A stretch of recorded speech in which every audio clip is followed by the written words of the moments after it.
সবাইকে নমস্কার এবং আদাব। নবম দশম শ্রেণীর জীববিজ্ঞান বইয়ের 3 নম্বর অধ্যায় কোষ বিভাজনের এমসিকিউ ক্লাসে আপনাদের সবাইকে স্বাগতম। ভাই বলে রাখি, এই অধ্যায়টা খুবই সহজ একটা অধ্যায় এবং খুবই গুরুত্বপূর্ণ একটা অধ্যায়। প্রতি বছর এই অধ্যায় থেকে এক দুইটা প্রশ্ন কিন্তু থাকে, তো আমাদের একটু ভালোভাবে এই অধ্যায়টা একটু পড়াশোনা করতে হবে।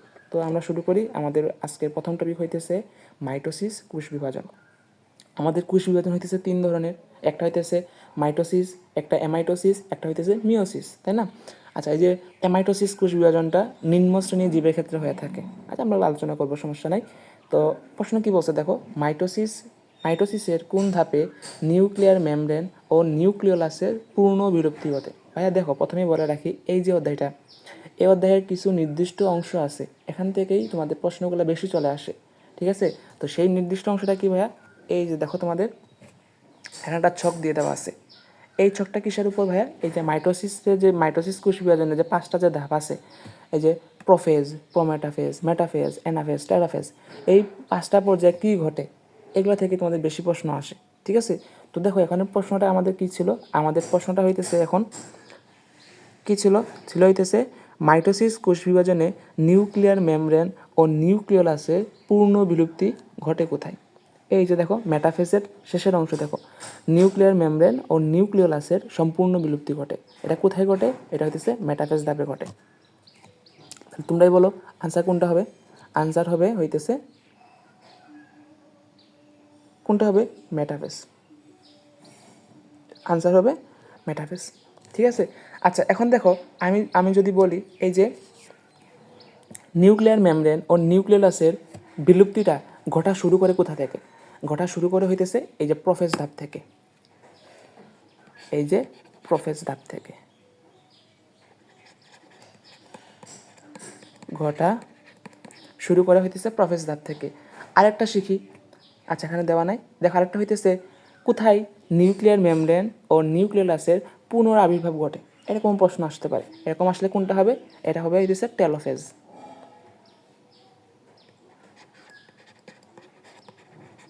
তাইলে আমরা এক প্রশ্নের মাধ্যমে 3টা কিন্তু এমসিকিউ করে ফেললাম। টেলোফেজে কী হবে? টেলোফেজে হইতেছে তোমার নিউক্লিয়ার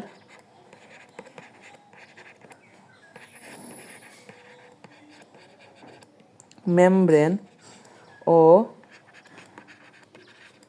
নিউক্লিওলাসের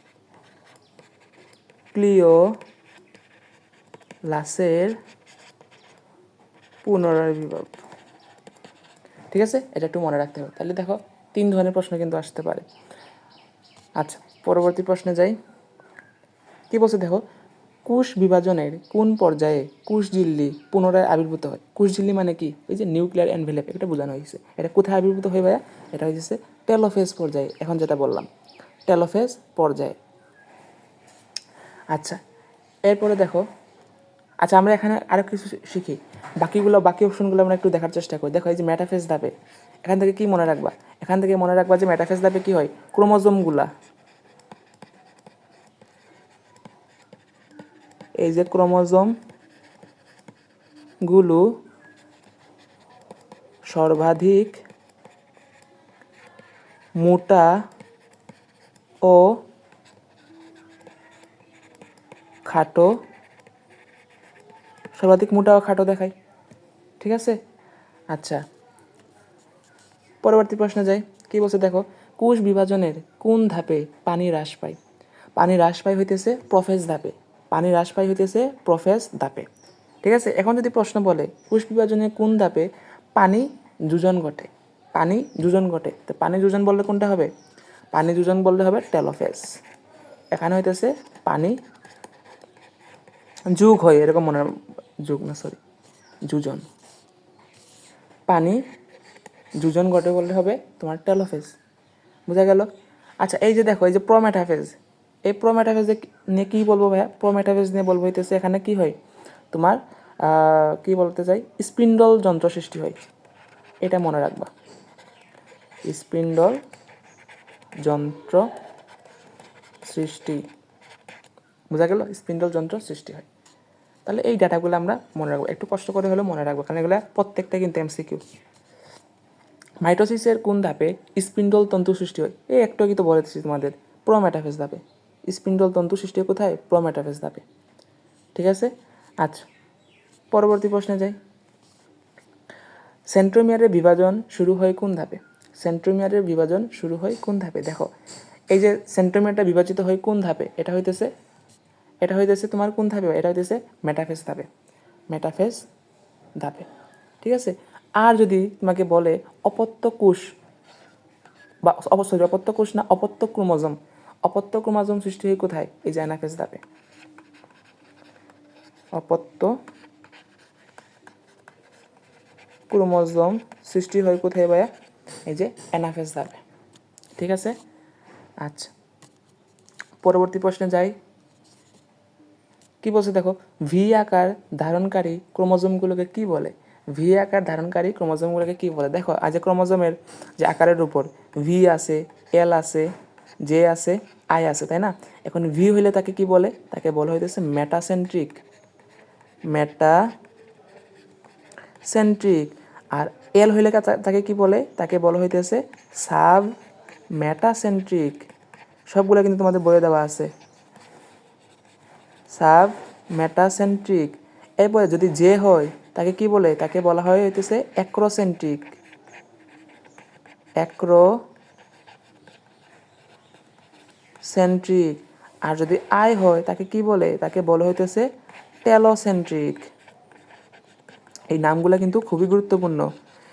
আবার বলি, ভি হইলে মেটাসেন্ট্রিক, এল হইলে সাবমেটাসেন্ট্রিক, জে হইলে অ্যাক্রোসেন্ট্রিক, আই হইলে টেলোসেন্ট্রিক।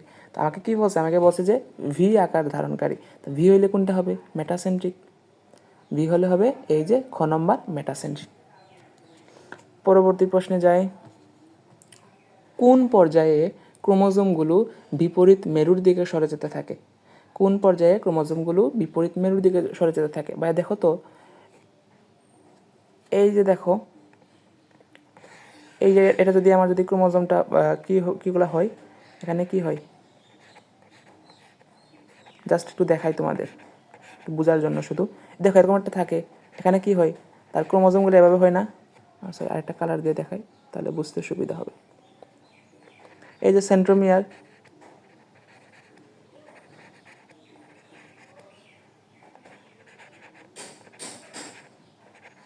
দেখো তো ভাই এই যে ধাপটা, এই ধাপে কি হয়? ক্রোমোজোমগুলো মেরুর দিকে যাইতে থাকে না? অবশ্যই। তাহলে এই ধাপটার নাম কি? এই পর্যায়টার নাম কি? এই পর্যায়টার নাম হইতেছে অ্যানাফেজ। এই পর্যায়টার নাম হইতেছে অ্যানাফেজ পর্যায়, তাই না? অ্যানাফেজ পর্যায়। তাহলে দেখো কোন পর্যায়ে ক্রোমোজোমগুলো বিপরীত মেরুর দিকে সরে যেতে থাকে? এটা হইতেছে অ্যানাফেজ পর্যায়। এভাবে চিত্র দিয়ে মনে রাখবা, ঠিক আছে? তাহলে সুবিধা সহজ হবে। এরপর দেখো, স্পিন্ডল যন্ত্র তৈরি হয় কোন ধাপে? একেবারে প্রথম দিকেই বলছিলাম, স্পিন্ডল যন্ত্র তৈরি হইতেছে প্রোমেটাফেজ ধাপে। প্রোমেটাফেজ ধাপে। আরেকটা জিনিসও মনে রাখো, এই যে প্রোমেটাফেজ ধাপে প্রাণীকোষে কি তৈরি হয়? অ্যাস্টার রস তৈরি হয় বা অ্যাস্টার রে তৈরি হয়। অ্যাস্টার রে তৈরি হয়। অ্যাস্টার রে তৈরি হয়। বোঝা গেল?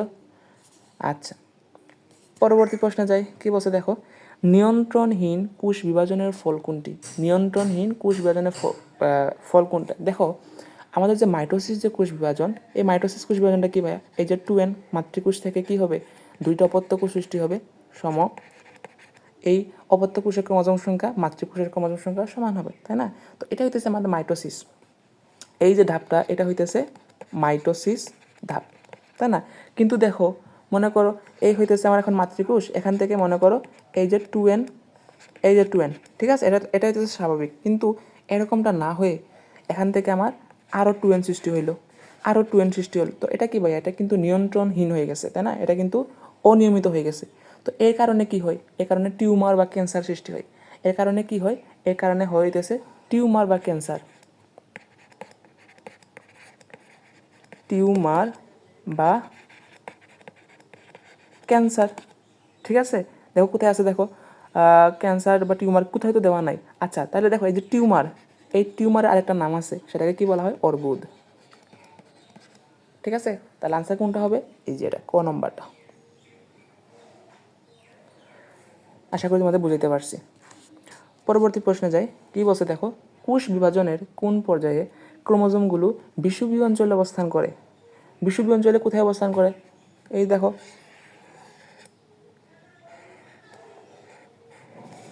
এই যে এরকম স্পিন্ডযন্ত্রগুলো থাকে, এখানে কি থাকে? এই মাঝ বরাবর ক্রোমোজোমগুলো থাকে,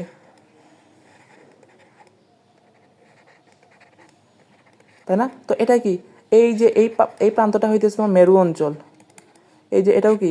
এটা হইতেছে তোমার মেরু অঞ্চল। আর এই যে মাঝের যে পার্ট, এই যে মাঝের যে অংশটা, এটা কি? এটা হচ্ছে তোমার বিষুবীয় অঞ্চল। তাহলে দেখো সবগুলা ক্রোমোজোম কোথায় আছে? এই যে বিষুবীয় অঞ্চল বরাবর আছে। তো এই যে পর্যায়টা, এটা কোন পর্যায়ে হয়ে থাকে? এটা হইতেছে তোমার মেটাফেজ পর্যায়ে হয়ে থাকে। মেটাফেজ পর্যায়ে এটা হয়ে থাকে। বোঝা গেল? তাহলে আনসার কোনটা হবে? আনসার হবে মেটাফেজ। আচ্ছা, পরবর্তী প্রশ্নে যাই। কি বলছে দেখো, মাইটোসিস কোথায় ঘটে না?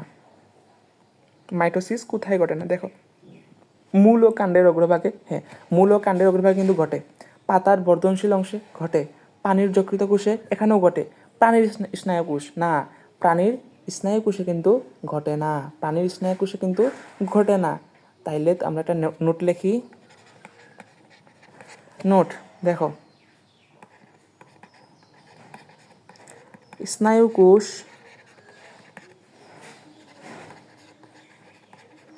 লোহিত রক্তকণিকা, বা এটাকে আমরা কি বলি? আরবিসি, রেড ব্লাড সেল, তাই না? আরবিসি। আর একটা কি আছে? উদ্ভিদের স্থায়ী কোষ, উদ্ভিদের স্থায়ী কোষ বা টিস্যু বলতে পারো। এগুলাতে কি ঘটে না? এগুলাতে কিন্তু মাইটোসিস ঘটে না। এগুলাতে কি ঘটে না? এগুলাতে কিন্তু মাইটোসিস ঘটে না। তো এটা মনে রাখবা, ঠিক আছে? স্নায়ু কোষ, লোহিত রক্তকণিকা, স্থায়ী টিস্যু, এগুলাতে কি ঘটে না? মাইটোসিস ঘটে না। আচ্ছা, পরবর্তী প্রশ্নে যাই। কি বলছে দেখো, কোন ধাপে এস্টার রশ্মি সৃষ্টি হয়? এস্টার রশ্মি, আচ্ছা একটা কথা বলো তো, এস্টার রশ্মি উদ্ভিদে সৃষ্টি হয়, উদ্ভিদ কোষে সৃষ্টি হয়, নাকি প্রাণী কোষে সৃষ্টি হয়? এই প্রশ্নটা আগে একটু চিন্তা করো। এস্টার রশ্মি হইতেছে প্রাণী কোষে সৃষ্টি হয়, ঠিক আছে? তাইলে দেখো, এই যে প্রাণী কোষে,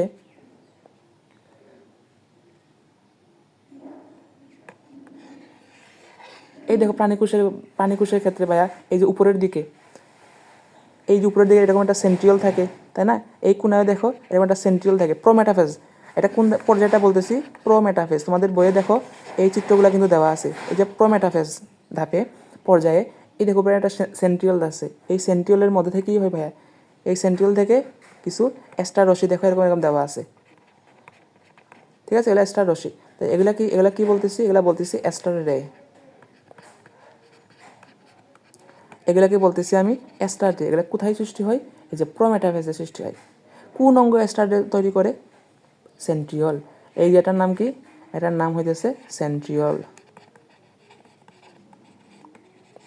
বোঝা গেল? তাহলে দেখো কি বলছি এখানে, কোন ধাপে এস্টার রশ্মি সৃষ্টি হয়? প্রোমেটাফেজ ধাপে, প্রোমেটাফেজ ধাপে।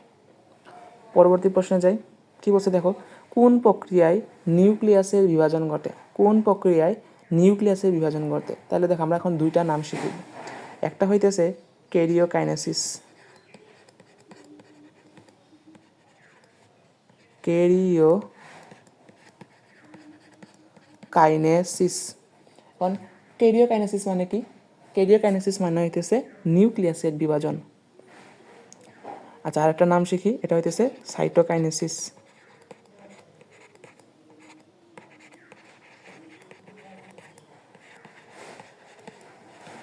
সাইটোকাইনেসিস। তো একটা শিখলাম ক্যারিওকাইনেসিস, আরেকটা শিখলাম কি? সাইটোকাইনেসিস। এখন দেখো ক্যারিওকাইনেসিস মানে কি? এটা মানে হচ্ছে তোমার নিউক্লিয়াসটা বিভাজিত হবে এখানে। এখন এই যে তোমার ক্যারিওকাইনেসিসের ভিতরে কি কি আছে ভাইয়া? এই যে আমরা যখন যে পাঁচটা ধাপ শিখছি না, এই যে প্রোফেজ, এরপরে প্রোমেটাফেজ, মেটাফেজ, অ্যানাফেজ, টেলোফেজ, এই যে পাঁচটা ধাপ, এগুলো হইতেছে তোমার নিউক্লিয়াসের বিভাজন বা ক্যারিওকাইনেসিসের মধ্যে পড়ে। আর সাইটোকাইনেসিস মানে কি? সাইটোকাইনেসিস মানে হইতেছে সাইটোপ্লাজম এর বিভাজন। বোঝা গেল?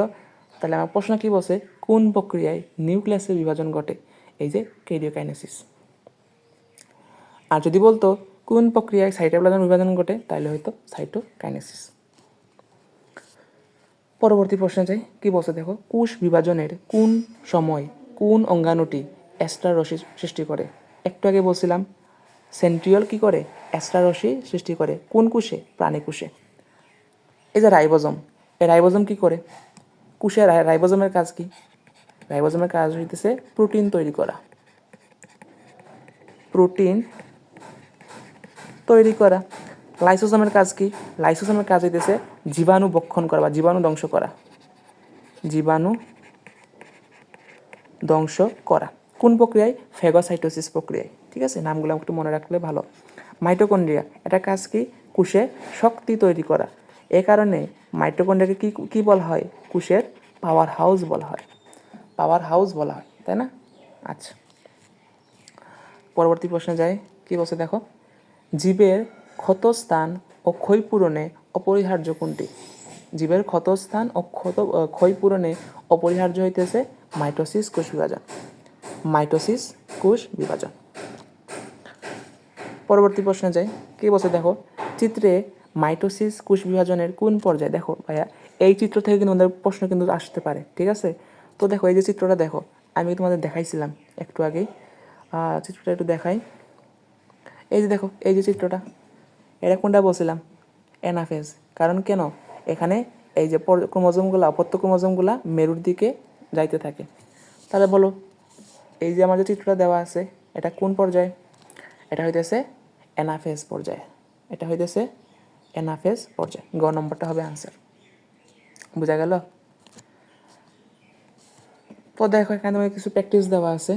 মাইটোসিস কোষ বিভাজনের অ্যানাফেজ পর্যায়ে মেটাসেন্ট্রিক ক্রোমোজোমের আকৃতি কোন ইংরেজি অক্ষরের মতো দেখায়? ভাই বলো তো, মেটাসেন্ট্রিক, এই যে চারটা নাম বলছিলাম, মেটাসেন্ট্রিক, সাবমেটাসেন্ট্রিক, অ্যাক্রোসেন্ট্রিক, টেলোসেন্ট্রিক, তাই না? তো তোমরা এটা বের করবা, একটু চিন্তা করবা আর কি, চিন্তা করলেই হয়ে যাবে। 2 নম্বরে কি বলছে দেখো, কোষ বিভাজনের কোন দশায় স্পিন্ডল যন্ত্র অদৃশ্য হয়ে যায়? স্পিন্ডল যন্ত্র অদৃশ্য হয়ে যায় কোন দশায়? তোমাদের এই যে প্রথম দিকে একটা ছক দিছি না, এই ছক দিছি না, এই ছকটা যদি পড়ো তাহলে কিন্তু পেরে যাবে। এই ছকে কিন্তু দেওয়া আছে, ঠিক আছে? তো ছকটা একটু তোমরা রিভিশন দিবা, এটা মনে রাখার চেষ্টা করবা ছকটা। আচ্ছা, তো আমরা এখন নতুন একটা টপিক দেখি, মিওসিস কোষ বিভাজন, খুবই গুরুত্বপূর্ণ, মাইটোসিসের মতোই। তো প্রথম প্রশ্ন কি বলছে দেখো, নিচের কোন বিভাজনের এক চক্রে নিউক্লিয়াস 2বার বিভাজিত হয়? দেখো এই যে প্রশ্নটা খুবই খুবই খুবই গুরুত্বপূর্ণ, ঠিক আছে? ভালোভাবে একটু বুঝতে হবে। দেখো এই যে মাইটোসিস কোষ বিভাজনটা আমার কীভাবে ছিল, এটা হয়ে গেছে এই যে 2n থেকে অপত্য ক্রোমোজোম সৃষ্টি হয়েছে, এটা হইতেছে আমার মাইটোসিস। এই যে এটা হইতেছে আমার মাইটোসিস কোষ বিভাজন। কিন্তু এই যে মিওসিস কোষ বিভাজনটা কীভাবে হয়, এই যে মাতৃকোষ থেকে অপত্য কোষ সৃষ্টি হলো, এই অপত্য কোষ থেকে আবার অপত্য কোষ সৃষ্টি হবে। ভালো করে একটু বুঝো, ঠিক আছে? তো এটা হইতেছে আমার মিওসিস সেল ডিভিশন, ঠিক আছে? আচ্ছা, এখন দেখো আমার এই যে মাইটোসিস যে কোষ বিভাজনে দেখো আমার নিউক্লিয়াসটা কিন্তু একবার কিন্তু বিভাজিত হয়েছে, নিউক্লিয়াসটা একবার বিভাজিত হয়ে 2টা অপত্য কোষ সৃষ্টি করছে। অপত্য কোষ কয়টা সৃষ্টি করছে? 2টা অপত্য কোষ, একটা অপত্য কোষ, একটা অপত্য কোষ। ভাইয়া যা যা বলতেছি সব কিন্তু মনে রাখতে হবে। আবার শুনো, ভালো করে শোনো। এই যে আমার জনন মাতৃকোষ, এই মাতৃকোষে নিউক্লিয়াসটা কয়বার বিভাজিত হয়েছে? একবার বিভাজিত হয়েছে। একবার বিভাজিত হয়ে কয়টা অপত্য কোষ সৃষ্টি করছে? 2টা অপত্য কোষ সৃষ্টি করছে। এটা কিন্তু একটা এমসিকিউ, ঠিক আছে? এখন দেখো এই যে মিওসিস কোষ বিভাজনে, এটা হচ্ছে মাতৃকোষে দেখো এখানে একটা নিউক্লিয়াসটা বিভাজিত হইলো, নিউক্লিয়াসটা বিভাজিত হয়ে কয়টা অপত্য কোষ সৃষ্টি করছে? 2টা অপত্য কোষ। আবার এই যেখানে আরেকবার কি হইলো, নিউক্লিয়াসটা বিভাজিত হইলো, নিউক্লিয়াসে বিভাজিত হয়ে এখানে 2টা পত্রকোষ, এখানে 2টা পত্রকোষ, তাহলে মোট কয়টা পত্রকোষ সৃষ্টি করছে? 4টা পত্রকোষ সৃষ্টি করছে। মাইটোসিসে কয়টা পত্রকোষ? 2টা পত্রকোষ। মিওসিসে কয়টা পত্রকোষ? 4টা পত্রকোষ। নিউক্লিয়াসটা কয়বার বিভাজিত হয়েছে? 2বার বিভাজিত হয়েছে। তাহলে দেখো আমাকে কি বলছে, নিচের কোন বিভাজনের এক চক্রে নিউক্লিয়াসটা 2বার বিভাজিত হয়? এটা হইতেছে মিওসিস। আর মাইটোসিসে কয়বার? মাইটোসিসে হইতেছে একবার। পরবর্তী প্রশ্নে যাই, কী বলছে দেখো, মিওসিস বিভাজনের অপর নাম কি? দেখো এই যে আমাদের যে আমাদের কোষ বিভাজন কয় ধরনের ভাইয়া? কোষ বিভাজন হইতেছে আমাদের 3 ধরনের। একটা হইতেছে অ্যামাইটোসিস, অ্যামাইটোসিস। আরেকটা হইতেছে মাইটোসিস, আরেকটা হইতেছে মিওসিস। তোমাদের বইয়ে অ্যামাইটোসিস নিয়ে বেশি আলোচনা করা নাই। এখন দেখো এই যে অ্যামাইটোসিস কোষ বিভাজনকে কি বলা হয়, এটার অপর নাম কি? এটার অপর নাম হইতেছে প্রত্যক্ষ কোষ বিভাজন, প্রত্যক্ষ কোষ বিভাজন। মাইটোসিস কোষ বিভাজনের অপর নাম কি? এটাকে বলা হয় সমীকরণিক কোষ বিভাজন, সমীকরণিক কোষ বিভাজন। আর মিওসিস কোষ বিভাজনের অপর নাম কি? এটাকে বলা হয় হ্রাসমূলক বিভাজন, হ্রাসমূলক কোষ বিভাজন। ঠিক আছে, তো দেখো আমাকে প্রশ্ন কি বলছে, মিওসিস বিভাজনের অপর নাম কি? এই যে মিওসিস বিভাজনের অপর নাম কি? হ্রাসমূলক বিভাজন। প্রত্যক্ষ বিভাজন এটা কোনটা? মাইটোসিস। সমীকরণিক বললে হবে মাইটোসিস। এরপরে হ্রাসমূলক কোনটা হবে? হ্রাসমূলক হবে মিওসিস। দেখো তোমাদের আরেকটা তথ্য দিয়ে দেই, এটাও লাগবে। এই যে দ্বিভাজন, দ্বিবিভাজন, তাই না? এটা কার ক্ষেত্রে হয়ে থাকে? এটা হইতেছে ব্যাকটেরিয়া ক্ষেত্রে হয়ে থাকে। ব্যাকটেরিয়া কোষ বিভাজন কোন ধরনের ভাইয়া? এই যে দ্বিভাজন প্রকৃতিতে হয়ে থাকে। এটা কি? এটাও একটা অ্যামাইটোসিসের মধ্যে পড়ে, অ্যামাইটোসিসের মতো। ঠিক আছে, দ্বিভাজনটা কি? অ্যামাইটোসিসের মতো, এটা মনে রাখলে ভালো। পরবর্তী প্রশ্ন যাই, কি বলছে দেখো, মিওসিস বিভাজনের নিউক্লিয়াস কয়বার বিভাজিত হয়? একটু আগে বলছি 2বার বিভাজিত হয়। কয়টা প্রত্যক্ষ সৃষ্টি করে? 4টা প্রত্যক্ষ সৃষ্টি করে। পরবর্তী প্রশ্ন যাই, কি বলছে দেখো, এই ধরনের মিওসিস বিভাজন দেওয়া আছে 4টা প্রত্যক্ষ, তাই না? কি বলছে দেখো, চিত্রের এক্স ক্রোমোজোমে, এক্স কি ভাইয়া? এক্স হইতেছে জনন মাতৃকোষ। কীভাবে বুঝলাম দেখো, এই যেমন মিওসিস বিভাজনটা, এই যে 2n থেকে n হয়, n হয়, এখান থেকে আবার n n n n, তাই না? তো দেখো কী বলছে দেখো, চিত্রের এক্স ক্রোমোজোমে কয়টা কয়টা ক্রোমোজোম আছে? 16টা। এখানে আছে হইতেছে 16টা। এবার দেখো এটা হইতেছে x1, এটা x2, x1 x2, ঠিক আছে? তো এক্স ক্রোমোজোমের সংখ্যা 16 হলে পূর্ণ বিভাজন 2বার হওয়ার পর, এই যে একবার বিভাজিত হয়েছে এখানে, আরেকবার বিভাজিত হয়েছে এখানে, 2বার বিভাজিত হয়েছে, 2বার বিভাজিত হওয়ার পরে x2তে, এই যে x2তে ক্রোমোজোম সংখ্যা কত? দেখো x2তে যা হবে x1ও সেম হবে, এখানেও সেম হবে, এখানেও সেম হবে, কারণ তো সবগুলোতে n, তাই না? তো দেখো ভাইয়া এই যে এখানে 2n সমান কত? 16। তাহলে n সমান কত হবে? 16/2। বোঝা গেল? 2n সমান কত? 16। তাহলে n সমান কত হবে? 16/2 মানে কত? 8। তাহলে আমার এই যে n এর মান কত হবে? n এর মান হবে 8। এটার মান কত হবে? 8। এটার মান কত হবে? 8। এটার মান কত হবে? 8। বুঝা গেল? সবগুলাতে কত হবে? 8 হবে। তোমাকে প্রশ্ন কি বলছে, x2 তে ক্রোমোজোম সংখ্যা কত? x2 তে ক্রোমোজোম সংখ্যা কত? এটাও কত? 8। এটাও কত? 8। এটাও 8, এটাও 8, সবগুলো কি হবে? 8 হবে। আনসার হবে খ নম্বরটা। পরবর্তী প্রশ্ন যাই, নিচের কোনটিতে মিওসিস ঘটে? মিওসিস ঘটে হইতেছে জনন মাতৃকোষে, জনন মাতৃকোষে। ভ্রূণমুকুল না, ভ্রূণমুকুলে কোনটা ঘটে? ভ্রূণমুকুলে মাইটোসিস হয়। বর্ধনশীল পাতা মাইটোসিস হয়ে থাকে। মূলের অগ্রভাগ, এখানেও মাইটোসিস হয়। উদ্ভিদের পরাগধানী, হ্যাঁ, উদ্ভিদের পরাগধানী, জনন মাতৃকোষ, এগুলোতে হইতেছে মিওসিসটা ঘটে। উদ্ভিদের পরাগধানী, জনন মাতৃকোষ, এগুলাতে মাইটোসিস ঘটে থাকে, মিওসিস ঘটে থাকে, সরি। এরপরে প্রশ্ন কি বলছে, হ্রাসমূলক বিভাজনে, ভাইয়া বলো তো হ্রাসমূলক বিভাজন কার অপর নাম? মিওসিস। মাতৃকোষের 108টি ক্রোমোজোম, দেখো মাতৃকোষ মানে কি, 2n সমান হইতেছে 108টি।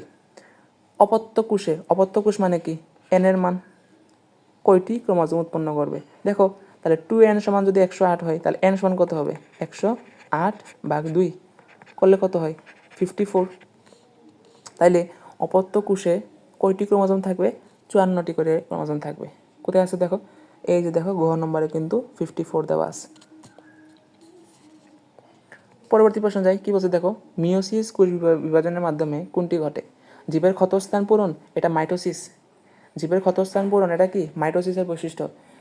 প্রজাতিতে বৈচিত্র্যের সৃষ্টি, হ্যাঁ, এটা হচ্ছে মিওসিসের বৈশিষ্ট্য। প্রজাতিতে বৈচিত্র্যের সৃষ্টি বললে কোনটা হবে? মিওসিস হবে। টিউমার ও ক্যান্সার হইতে পারে, ওই যে মাইটোসিস কোষ বিভাজন যদি নিয়ন্ত্রণহীন যদি হয়ে যায়, তখন টিউমার বা ক্যান্সার হইতে পারে, তাই না? অপত্য কোষে ক্রোমোজোম সংখ্যা সমান থাকে। দেখো অপত্য কোষে ক্রোমোজোম সংখ্যা সমান থাকে মানে কি, এই যে মাইটোসিসটা দেখো, এই যে 2n থেকে 2n হয়। দেখো মাতৃকোষে যে ক্রোমোজোম সংখ্যা অপত্য কোষের ক্রোমোজোম সংখ্যা কিন্তু সমান, এটা মাইটোসিসের বৈশিষ্ট্য। ঠিক আছে, ঘ নাম্বারটা কি মাইটোসিসের বৈশিষ্ট্য। কিন্তু দেখো মিওসিসে দেখো এই যে 2n থেকে n n n n n n, এটাই তো মিওসিস, তাই না? কিন্তু মিওসিসে দেখো এই যে মাতৃকোষের ক্রোমোজোম সংখ্যা অপত্য কোষের ক্রোমোজোম সংখ্যা কিন্তু কি মাতৃকোষের ক্রোমোজোম সংখ্যা থেকে অর্ধেক, তাই না? 2n এর অর্ধেক কত n। তাহলে ঘ নম্বরে যদি বলতো অপত্য কোষের ক্রোমোজোম সংখ্যা মাতৃকোষের ক্রোমোজোম সংখ্যার অর্ধেক, তাইলে ঘ নম্বরও কিন্তু সঠিক হইতো। আমাকে সমান বলছে, সমান কার হয়? মাইটোসিসের হয়। এখানে আনসার হবে শুধুমাত্র খ নম্বরটা। পরবর্তী প্রশ্ন দেখো কি বলছে, নষ্টকে কোন ধরনের বিভাজন দেখা যায়? নষ্টকে কোন ধরনের বিভাজন দেখা যায়? নষ্টকে হইতেছে, দেখো নষ্টক কি, নষ্টক হইতেছে নিম্ন শ্রেণীর জীব। নিম্ন শ্রেণীর জীবের ক্ষেত্রে ভাইয়া কোন ধরনের বিভাজন হয়? অ্যামাইটোসিস বিভাজন হয়, অ্যামাইটোসিস বিভাজন হয়। আর উচ্চ শ্রেণীর ক্ষেত্রে কোনটা হয়? উচ্চ শ্রেণীর জীবে এই যে মাইটোসিস আর মিওসিস হয়ে থাকে।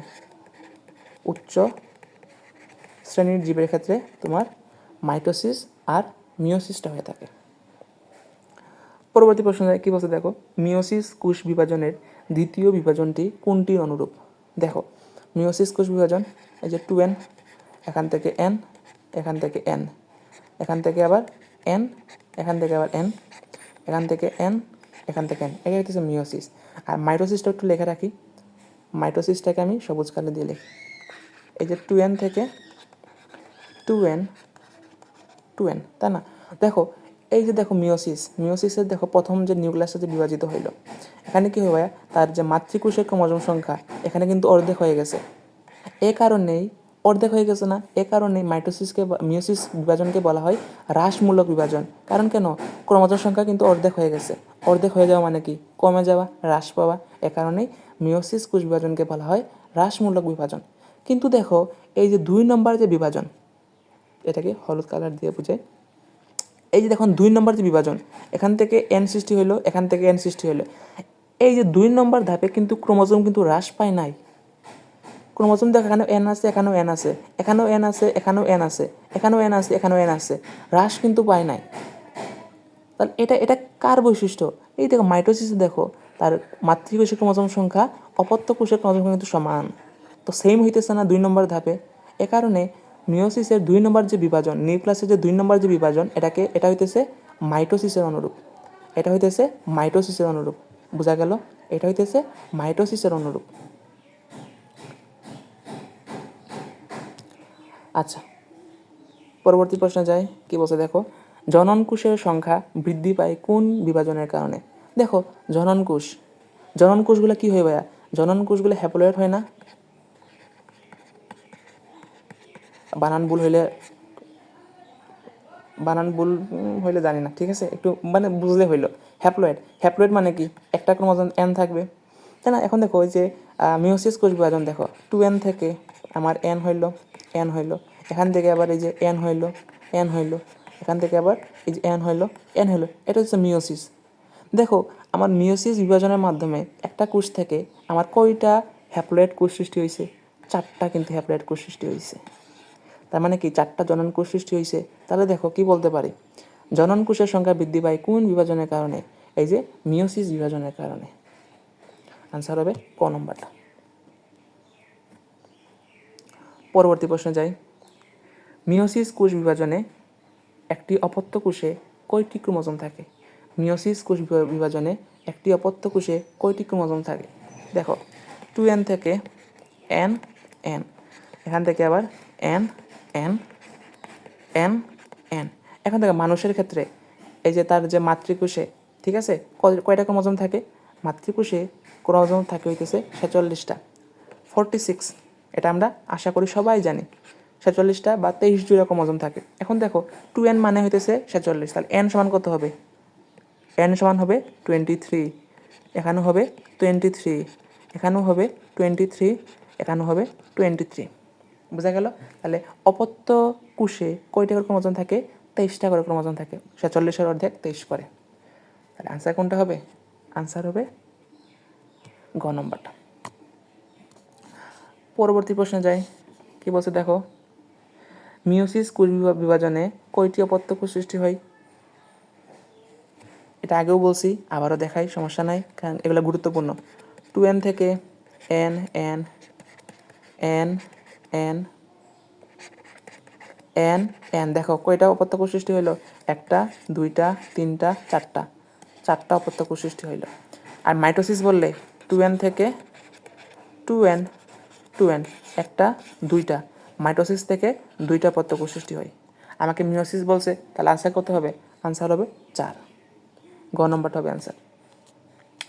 পরবর্তী প্রশ্নে যাই। কি বলছে দেখো, নিচের কোন বৈশিষ্ট্যটি মিওসিস কোষ বিভাজনের বেলায় প্রযোজ্য? নিচের কোন বৈশিষ্ট্যটা মিওসিস কোষ বিভাজনের বেলায় প্রযোজ্য? আদি কোষে সংগঠিত হয় না, উচ্চ শ্রেণীর জীব বলছিলাম। উচ্চ শ্রেণীর জীবে তো তোমার আদি কোষ থাকে না, সেখানে থাকে হচ্ছে প্রকৃত কোষ। তাহলে আদি কোষ হইতেছে অ্যামাইটোসিস, এটা হবে না। নিউক্লিয়াস দুইবার বিভক্ত হয়, এটা কোনটা? মিওসিস বলছে, হ্যাঁ, মিওসিসের নিউক্লিয়াস দুইবার বিভক্ত হয়। এই যে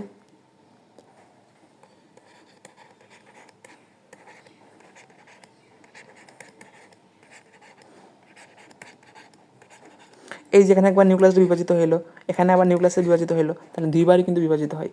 দুইটি অপত্য কোষ সৃষ্টি হয় না, অপত্য কোষ হইতেছে 4টা।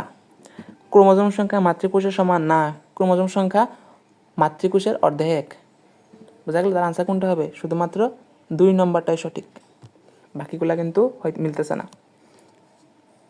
তো ভাইয়া, এরই মাধ্যমে আমাদের কোষ বিভাজন থেকে মানে কিছু নির্দিষ্ট জায়গা থেকে প্রশ্ন আসে, ঠিক আছে? এ কারণে যেগুলা কমন সেগুলো দিই নাই, যেগুলা একটু যাতে চেষ্টা করছি সবগুলো যেন টাইপ যেন তোমাদের কাভার হয়, ঠিক আছে?